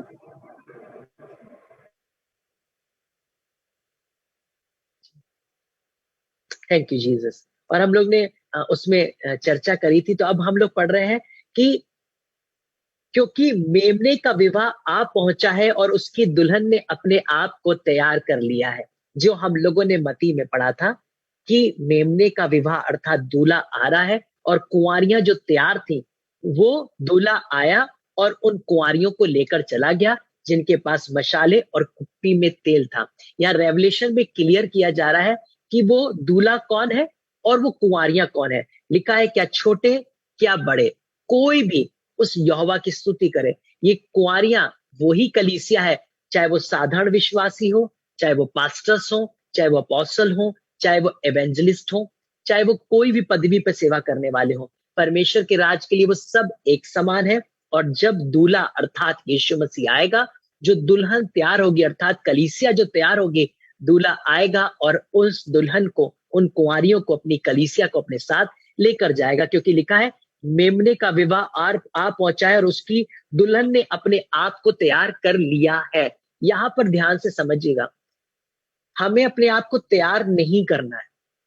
लिखा है दुल्हन ने तैयार कर लिया है, हमें तैयार रहना है। बहुत फर्क है। बहुत से लोग अपने आप को तैयार कर रहे हैं, लेकिन प्रभु का कह रहा है कि दुल्हन ने तैयार कर लिया है, अर्थात वो पूरी तरीके से मेकअप में है, वो पूरी तरीके से अपने दुल्हन के वस्त्र में है कि जैसे ही दूल्हा आएगा मैं उसके संग जाऊंगी। मुझे और आपको अपने पूरे कह सकते तैयारी में हर वक्त रेडी रहना है। 24 घंटे 24/7 हम ऐसे रेडी रहे कि जैसे ही दूल्हा, जैसे ही प्रभु यीशु मसीह आए, वो हमें अपने संग बादलों पर ले जा सके। और अगर हम तैयारी कर रहे होंगे, और ये तैयारी करने वाली वो दुल्हन है, ये वो कलीसिया है जो बाजार में कुप्पी में तेल लेने गई हुई है, और उनकी तैयारी का फल क्या हुआ कि वो वहीं पर रह गई और दूल्हा उनको ही लेकर गया जो दुल्हन तैयार थी। जब मेमने का विवाह आ पहुंचा है और दुल्हन ने अपने आप को तैयार कर लिया है, तो मैं आज आपको फिर से सिखाना चाहूंगा कि हम अपने आप को तैयार रखें, तैयारी ना करें। अब तैयारी हमारी एट प्रेजेंट कंप्लीट हो जानी चाहिए कि हर वक्त हम उसके वचन में, उसके संग ऐसे चलें, अपने आप को ऐसे तराशे, ऐसे छाटे, ऐसे काटें, ताकि हम हर वक्त तैयारी में बने रहें और जैसी दूल्हा आए हम उसके संग जा सके। और आगे लिखा है, उसको शुद्ध और चमकदार महीन मलमल पहनने का अधिकार दिया गया, क्योंकि उस महीन मलमल का अर्थ पवित्र लोगों के धर्म के काम है। आज जो भी मैं और आप परमेश्वर के वचन के अनुसार कार्य कर रहे हैं, वो मैं अपने और आपके पवित्र वस्त्र तैयार कर रहे हैं, मलमल के पवित्र वस्त्र तैयार कर रहे हैं। आज हम जो सताव को सहन कर रहे हैं, विरोध को सहन कर रहे हैं, हम परमेश्वर के वचन पर चलने के लिए अपमान को सहन कर रहे हैं, निंदाओं को सहन कर रहे हैं, फिर भी हम परमेश्वर के वचन से नहीं हट रहे हैं। हम निंदाओं को सहन करने के बाद भी अडिग बने हुए हैं, सत्य के रास्ते पर चल रहे हैं। ये सब हमें परमेश्वर के राज के लिए तैयार कर रहे हैं। हमारे ये सारे काम, हमारी ये सारी धार्मिकता हमारे लिए मलमल के वस्त्र, चमकीले वस्त्र बन जाएंगे और हम पूरी तरीके से परिवर्तित हो जाएंगे और ये दुल्हनें चमकदार, खूबसूरत तैयार हो जाएंगी जो मसीह के संग उठाई जाएंगे। तब सरदूत ने मुझसे कहा, ये लिख कि धन है वे जो मेमने के विवाह के भोज में बुलाए गए हैं। और मैं आपको बताना चाहता हूं कि हमें धन्य कहा गया है जो मेमने के विवाह के भोज में सम्मिलित होंगे। और वो मेमने का विवाह क्या है? यीशु मसीह का आगमन और उसकी दुल्हनों का, कलीसिया का उसके संग उठाया जाना, जिसमें मैं और आप सम्मिलित हैं। और हम ये विश्वास करते हैं कि हम उस ग्रैंड सेलिब्रेशन में, उस ग्रैंड फंक्शन में हम चश्मदीद गवाह होंगे और हम उसके पार्ट होंगे। दूल्हा हमें ही लेने के लिए आएगा। तो वो सारा सेलिब्रेशन किसके लिए होने जा रहा है? मेरे और आपके लिए होने जा रहा है। ये सारी चर्चाएं जो दानियल कर रहा है, यहेजकेल कर रहा है, हुबक्कुक कर रहा है, जो पौलुस कर रहे हैं, जो यूहन्ना कर रहे हैं, जो मत्ती में जो पतरस कर रहे हैं और विभिन्न सेवक कर रहे हैं, ये सारे के सारे मेरे और आपकी चर्चा कर रहे हैं। ये दुल्हन की चर्चा कर रहे हैं, दूल्हे के संग जाने के लिए तैयार कर रहे हैं हम लोगों को कि हम दूल्हे के विवाह में सम्मिलित हो सके। वो धन है जो मेमने के विवाह के भोज में सम्मिलित होंगे। फिर उसने उनसे कहा, ये वचन परमेश्वर के सत्य वचन है, अर्थात इसमें से एक भी बात काटी नहीं जाएगी, एक भी बात नहीं टलेगी। जो लिखा है बिल्कुल वैसा ही वैसा होगा। और लिखा हुआ है, तब मैं उसको दंडवत करने के लिए उसके पांव पर गिर पड़ा और उसने मुझसे कहा, देख ऐसा मत कर, मैं तेरा और तेरे भाइयों का संगी दास हूं और यीशु की गवाही देने पर स्थिर रहे। अर्थात मैं और आप अंतिम श्वास तक अपने यीशु मसीह की गवाही के लिए स्थिर किए जाएं। हम और आप 24/7 अगर कोई काम कर सकते हैं तो वो ये कि इस परमेश्वर की महिमा और दूसरों तक अपने यीशु मसीह की गवाही को बयान कर सकते हैं। और हम सब, आगे लिखा हुआ, परमेश्वर ही को दंडवत कर, क्योंकि यीशु की गवाही भविष्यवाणियों की आत्मा है। अर्थात जब हम गवाही देते हैं, जब हम यीशु मसीह के आगमन की चर्चा करते हैं, जब हम यीशु मसीह के बारे में बताते हैं कि वो दूल्हा, उसका विवाह आने वाला है, तो हम भविष्यवाणी कर रहे होते हैं, हम प्रोफेसिस कर रहे होते हैं, हम प्रोफेट के समान बता रहे होते हैं, क्योंकि ये बाइबल में लिखा हुआ है कि यीशु की गवाही देना अर्थात भविष्यवाणी का आत्मा। मैं और आप जो होगा उसकी जब चर्चा कर रहे हैं, तो आज मैं और आप प्रोफेसिस कर रहे हैं, मैं और आप भविष्यवाणियां कर रहे हैं। यीशु मसीह बादलों पर आएगा और मुझे और आपको संग ले जाएगा। आइए हम आखिरी अध्याय में पढ़ेंगे। हम लोग निकालेंगे रेवलेशन 22 और उसकी 12 वर्स से। देख मैं शीघ्र आने वाला हूं और हर एक के काम के अनुसार बदला देने के लिए प्रतिफल मेरे पास है। मैं अल्फा और ओमेगा, पहला और अंतिम, आदि और अंत हूं। कितनी अच्छी बात है। फिर से प्रभु ने बोला कि मैं हर एक के काम के अनुसार पलटा देने आने वाला हूं और मैं ही आदि और अंत हूं, मैं ही अल्फा और ओमेगा हूं। वचन में जब बाइबल में आप उत्पत्ति पढ़ेंगे तो सबसे पहले क्या लिखा है? आदि में। अर्थात वो आदि है कौन? वो यीशु मसीह है, जिसके बारे में परमेश्वर चर्चा करता है। आदि में परमेश्वर ने आकाश और पृथ्वी की संरचना की। वो आदि कौन है? यीशु मसीह। मेरी बात समझे? सारी सृष्टि की रचना किसमें हुई है? यीशु में। मेरी बात को समझिए, वही आदि और अंत है। और परमेश्वर ने आदि अर्थात यीशु मसीह में आकाश और पृथ्वी की सृष्टि की रचना की है। हम जो भी कुछ आज देख रहे हैं वो प्रभु के अंदर है, वो उसका पहलोठा है, जगत का पहलोठा। सारा अधिकार उसी में है और उसी से सृजा गया है और हम एक दिन उसी में जाकर मिल जाएंगे। परमेश्वर ने भी इस पूरी कायनात को उस आदि में बनाया है और वही अंत है। वही जब आएगा तो सृष्टि का न्याय करेगा और हम सबको हमारे कामों के अनुसार फल देगा। फिर लिखा है वही आदि और अंत, अल्फा और ओमेगा है और अंतिम अंत का न्याय सिर्फ वही करेगा। धन्य है वे जो अपने वस्त्र को धो लेते हैं, क्योंकि उन्हें जीवन के वृक्ष के पास आने का अधिकार मिलेगा। जो पहले उत्थान में उठाए जाएंगे वो जीवन के वृक्ष के फल को खाने वाले बनेंगे। अर्थात जो उठा लिया गया है, वो जीवन का वृक्ष किसके लिए उठा लिया गया है? वो मेरे और आपके लिए उठा लिया गया है, क्योंकि उस जीवन के वृक्ष में से कोई और नहीं खाएगा। जो आदम और हवा को भी नहीं खाने दिया गया, वो हमें मिलेगा, और हम उस जीवन के वृक्ष के फल को खाएंगे और अनंत काल के लिए परमेश्वर के संग जीवित रहकर उसके संग उसकी महिमा करने पाएंगे, उसके सम्मुख खड़े होने पाएंगे, उसके आदर और मान करने पाएंगे, क्योंकि मुझे और आपको वो जीवन के वृक्ष का फल खाने को मिलेगा जो उठा लिया गया है। जो आदम और हवा के लिए भी वंचित किया गया, वो मेरे लिए वंचित नहीं किया गया है। हम जीतेंगे और उस वृक्ष के फल को खाएंगे और प्रभु की महिमा करेंगे। और आगे क्या लिखा हुआ है? और वे फाटकों से होकर नगर में प्रवेश करेंगे। दाऊद पर पहले ही ये प्रकट कर दिया गया था, तभी दाऊद ने कहा उसके फाटकों में प्रवेश करूंगा धन्यवाद के संग। यहाँ पे लिखा है कि हम सब फाटकों में से प्रवेश करेंगे। डॉक्टर डीजीएस दीनाकरण जी इस बात को बताते हैं, और उनका कहना था कि जब आप स्वर्ग के दरवाजे पर पहुंचेंगे तो आप सबसे पहले उसके फाटक पर पहुंचेंगे, और उस फाटक को जब खुलने के लिए आपको क्या करना पड़ेगा? परमेश्वर की प्रेज करनी पड़ेगी। और जैसे ही आप स्तुति करना शुरू करेंगे, वो फाटक खुलने लगेंगे और उन फाटकों में से होकर मैं और आप प्रवेश करेंगे। बिल्कुल वही बात जो दाऊद पर प्रकट हुई, उसके फाटकों में प्रवेश करूंगा धन्यवाद के संग। हम गीतों को गाते हुए, स्तुति करते हुए उसके राज के फाटक पर पहुंचाए जाएंगे, और वो फाटक मेरे और आपके लिए खोला जाएगा। और कितनी गुड न्यूज है, यहाँ पर लिखा हुआ है कि हम फाटकों में से होते हुए उस स्वर्ग राज में प्रवेश करेंगे। और ये फाटक किसके लिए है? मेरे और आपके लिए। ये हमारे लिए खोले जाएंगे। सरदूत वहां पर तैनात होंगे और हम प्रेज एंड वर्शिप करते हुए वहां पर पहुंचाए जाएंगे। इस बादलों पर सरदूत हमें उठाकर लेकर जाएंगे और वहां पे सरदूत ही हमारा वेलकम कर रहे होंगे। और परमेश्वर जब उस फाटक को खोलेगा तो बाहों को पसार कर मुझे और आपको बाहों में लेने के लिए तैयार होगा, क्योंकि हम उसके फाटकों में प्रवेश करते हुए अपने पिता की गोद में पहुंचाए जाएंगे। और आगे लिखा हुआ है, पर कुत्ते और टोने और व्यभिचारी और हत्यारे और मूर्ति पूजक और हर एक झूठ को चाहने वाले, गढ़ने वाले बाहर रहेगा। और वो लोग जो अभी भी अपने मन को नहीं फिरा रहे हैं, अभी भी पश्चाताप नहीं कर रहे हैं, अभी भी अपनी गलतियों को नहीं मान रहे हैं, अभी भी अपने पुराने जीवन को जी रहे हैं, उनमें से कोई भी परमेश्वर के फाटक में प्रवेश नहीं करने पाएगा।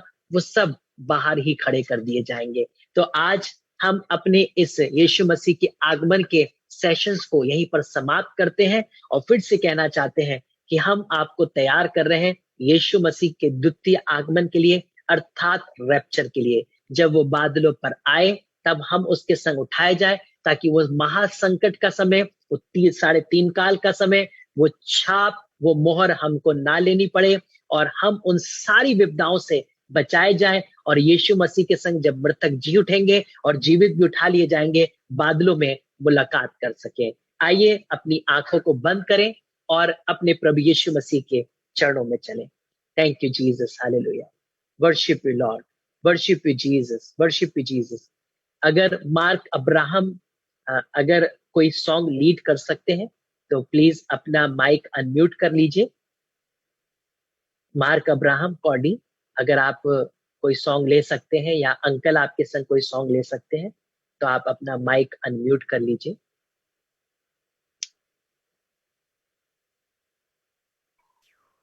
Praise the Lord. Praise the Lord. Praise the Lord.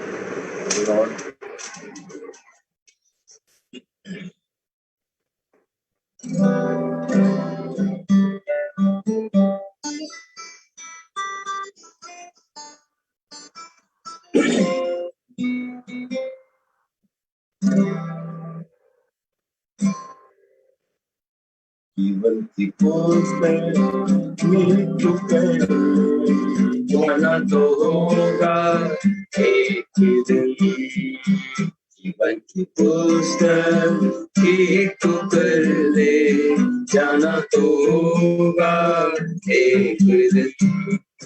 70 तू जी ले या 80 भी जी ले जाना तो होगा एक दिन जीवन की पुस्तक ठीक तू कर ले, जाना तो होगा एक दिन।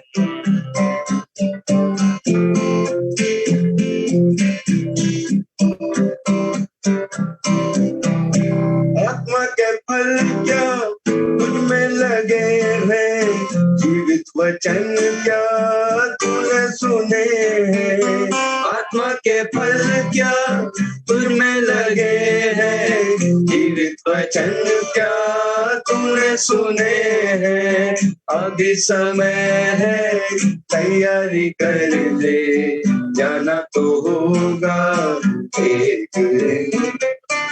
जीवन की पुस्तक ठीक तू कर ले, जाना तो होगा एक दिन।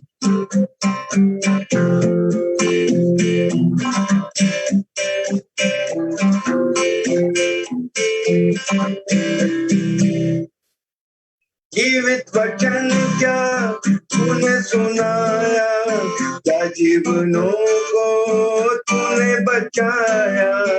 जीवित वचन क्या तूने सुनाया, क्या जीवनों को तूने बचाया।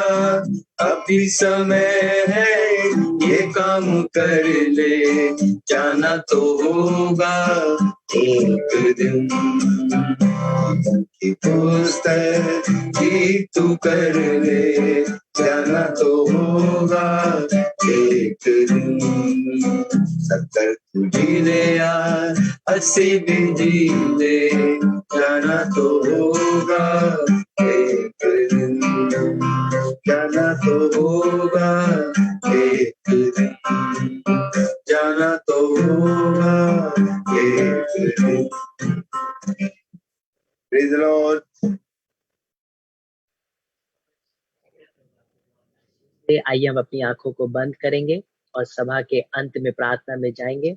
मैं रिक्वेस्ट करूंगा मिस्टर विवेक लॉरेंस जी से, जो गोरखपुर में है, वो इस वक्त हम सब की इस अंतिम प्रार्थना में हम सब की अगुवाई करें। Praise the Lord. मेरी आवाज क्लियर आ रही है अभिषेक जी? जी जी, आपकी आवाज क्लियर है। आइए प्रभु के चरणों में अपने सिरों को हम झुकाएं। सारी उत्तम आशीषों के देने वाले सर्वशक्तिमान पिता परमेश्वर, बड़े आदर, भक्ति, दीनता और नम्रता के साथ आपके चरणों के पास आते हैं पिता। धन्यवाद देते हैं पिता परमेश्वर इस घड़ी के लिए, इस वक्त के लिए, इस क्षण के लिए पिता परमेश्वर, जिसमें आपने उचित पाया कि हम सारे लोग आपकी संगति को प्राप्त कर सकें पिता। यह आपका महान प्रेम है, दया है पिता, जिसके वसीले से पिता आप हमें चुनकर अपने समीप आने का मौका देते हैं और हमें वक्त देते हैं, हमें समय देते हैं पिता परमेश्वर, कि हम अपने गुनाहों से फिरकर, पापों से फिरकर पश्चाताप करें और आपके उस राज्य में जाने के लायक बन सके पिता परमेश्वर, जो आप हमें देना चाहते हैं पिता। धन्यवाद देते हैं पिता परमेश्वर उन सारी बरकतों के लिए, नियामतों के लिए, आशीषों के लिए पिता परमेश्वर, जो आपने हम सबों के लिए रख छोड़ी हैं और समय समय पे बारिश के समान हमारे जीवनों में बरसाते हैं पिता। धन्यवाद देते हैं पिता परमेश्वर उन सारी उत्तम योजनाओं के लिए पिता, जो आपने हम सबों के जीवनों के लिए बना रखी हैं, और जैसा कि आपका कलाम कहता है, वो तुम्हारे अच्छे और भले के लिए है पिता। धन्यवाद देते हैं पिता परमेश्वर आपकी हर एक उत्तम बातों के लिए, जो आपने हमारे लिए रख छोड़ी है पिता। पिता परमेश्वर, सचमुच इस अंतिम दौर में, इस अंतिम लूप में जब हम चल रहे हैं पिता परमेश्वर, और आपके आगमन की प्रतीक्षा कर रहे हैं पिता परमेश्वर, हमारे हृदयों को तोड़िए पिता परमेश्वर, हमारे हृदयों से बातचीत करिए पिता परमेश्वर। हमारे अंदर पश्चाताप जो हमारे मनों में झलकने पाए पिता परमेश्वर, ऐसी आत्मा दीजिए ताकि हम सचमुच अपने मनों को तोड़कर आपके प्याले में एकत्रित कर सके पिता। और पिता परमेश्वर, इस भेंट को आपकी वेदी पे रख सकें जो आपको ग्रहण योग्य हो पिता। पिता परमेश्वर, हम सबों को तैयार करिए पिता परमेश्वर, हम सबों को आत्मा से भरने में मदद करिए पिता परमेश्वर, ताकि आपके द्वितीय आगमन के लिए हमारी कुपियों में भरपूर तेल रहे पिता, भरपूर तेल रहे, ताकि हम सब आपके राज में आपके साथ अनंत काल तक आनंद कर सकें, आपके सानिध्य को प्राप्त कर सके पिता परमेश्वर। पिता परमेश्वर, इस सुंदर शाम के लिए, इस सुंदर संगति के लिए आपका धन्यवाद करते हैं पिता परमेश्वर, जिसमें जीवन के वचन हमारी जिंदगियों में बोए गए पिता परमेश्वर। होने दीजिए पिता परमेश्वर, हर एक की जिंदगी में ये 60 गुना, 70 गुना, 100 गुना फल लाने वाला हो सके पिता। पिता परमेश्वर, वक्ता को आपके चरणों पे लाते हैं पिता। आपने अपने उत्तम से उत्तम अभिषेक से, उत्तम से उत्तम वरदानों से उनका अभिषेक किया है पिता। होने दीजिए पिता परमेश्वर, इसी प्रकार से ये आपकी सेवा में और आगे बढ़ते चले जाएं और हजारों और लाखों आत्माओं को आपके नाम में जीत सके पिता परमेश्वर। पिता परमेश्वर, आने वाले वक्त को आपके हाथों में सौंपते हैं, हर एक बात को आपके हाथों में सौंपते हैं, हर एक जीवन को आपके हाथों में सौंपते हैं पिता परमेश्वर। हर एक उत्तम योजना जो आपने हम सबों के लिए बना रखी है पिता परमेश्वर, आपके पवित्र हाथों में सौंपते हैं पिता परमेश्वर। हमारा स्तुति गान, हमारी प्रार्थनाएं, हमारा पवित्र वचन पढ़ना, सब कुछ आपकी वेदी पे ग्रहण योग्य होने वाला हो सके पिता परमेश्वर। सब कुछ आपके पुत्र, हमारे उद्धारकर्ता प्रभु यीशु मसीह के पवित्र और मीठे नाम में होकर मांगते हैं। सुनिए और ग्रहण करिए। आमीन। आमीन। मैं रिक्वेस्ट करूंगा पास्टर दयाराम पटोले जी से, जो मुंबई के हैं, अपने माइक को अनम्यूट करके हम सबको आशीष वचन में लेके जाए। Praise the Lord. आइए हम सभी लोग हम अपनी आंखों को बंद करें, पिता परमेश्वर को धन्यवाद देंगे आज की सभा के लिए। प्रभु, हम आपको धन्यवाद करते हैं प्रभु जी, आज की सभा को आपने आशीष किया और आपके दास के द्वारा, सुमधुर वचन के द्वारा हमसे बातचीत किया प्रभु। मेरे पिता परमेश्वर, इस सारे लोगों को प्रभु जो आज की सभा में जुड़े हुए, इस वचन के द्वारा एक नया रेवलेशन, एक नया प्रभु परमेश्वर उदाहरण मिले प्रभु जी अपने जीवन में प्रतिदिन के जीने के लिए। ऐसे हम प्रार्थना करते हैं, आपको धन्यवाद देते हैं पिता परमेश्वर। अभी हमारे पिता परमेश्वर का प्रेम, प्रभु यीशु मसीह का अनुग्रह और पवित्र आत्मा की सहभागिता प्रभु यीशु मसीह के दूसरे आगमन तक हमारे ऊपर और इस कलीसिया के ऊपर ऐसे ही बने। आमीन। आमीन। Thank you so much pastor ji. आप सब अपने माइक को अनम्यूट कर सकते हैं। अगले मंगलवार को हम फिर से एक संग होंगे, प्रभु की महिमा करेंगे, और संडे को हम लोग फेसबुक पर होंगे और वहां पे लाइव सेशन लेंगे। सबको प्रभु आशीष दे, सबको जय मसीह की। अपनी गवाहियों को हमें आप बता सकते हैं फ्राइडे तक, ताकि हम ट्यूसडे को आपकी गवाही करें। प्रेज द लॉर्ड सबको। Praise the lord ji, Vijay, Sameer भाई, जय मसीह की। दीदी प्रेज द लॉर्ड। डॉक्टर साहब प्रेज द लॉर्ड। दीदी praise the lord. Hello, praise the lord भैया। थैंक यू सो मच भैया। Hello hello, praise the lord Sujan भैया, जय मसीह की। Praise the lord Sujan Manna भाई। वेस्ट बंगाल से बोल रहे हो भैया, मेदिनीपुर वेस्ट बंगाल से बोल रहे हो भैया। वेस्ट बंगाल से। गॉड ब्लेस यू सुजन भाई। बतना प्रणाम। बहुत आशीष। आपका साथ बात हुआ बहुत बार प्रेयर के लिए, जॉब पे मेरे प्रेयर। God bless you. बिल्कुल बिल्कुल। Renuka sister praise the Lord. Banbasa से प्रेज द लॉर्ड बुआ। सब्रीना प्रेज द लॉर्ड। दीपिका दीदी प्रेज द लॉर्ड। बनारस से दीपिका दीदी प्रेज द लॉर्ड। शैली भाई, प्रीति बेनेट दीदी, चुनमुन दीदी, दादी बनारस में, प्रेज द लॉर्ड। अज्जू भैया, शिव, सबको प्रेज द लॉर्ड। बहुत अच्छा लग रहा है सबको देख के। God bless you. सभी ब्रदर सिस्टर के लिए praise the Lord, praise the Lord, praise the Lord. सब एक दूसरे को जय मसीह की बोल सकते हैं। और हम लोग फिर से दोबारा मिलेंगे अगले ट्यूसडे को। तब तक के लिए एक दूसरे के लिए प्रार्थना करते रहें। Praise lord. सबको जय मसीह की। God bless you. सब brother sister. Thank you doctor साहब फॉर योर प्रेजेंस। आपकी उपस्थिति से बहुत आशीषित हुए। Thank you, thank you. God bless you. सबको जय मसीह की। जय मसीह की।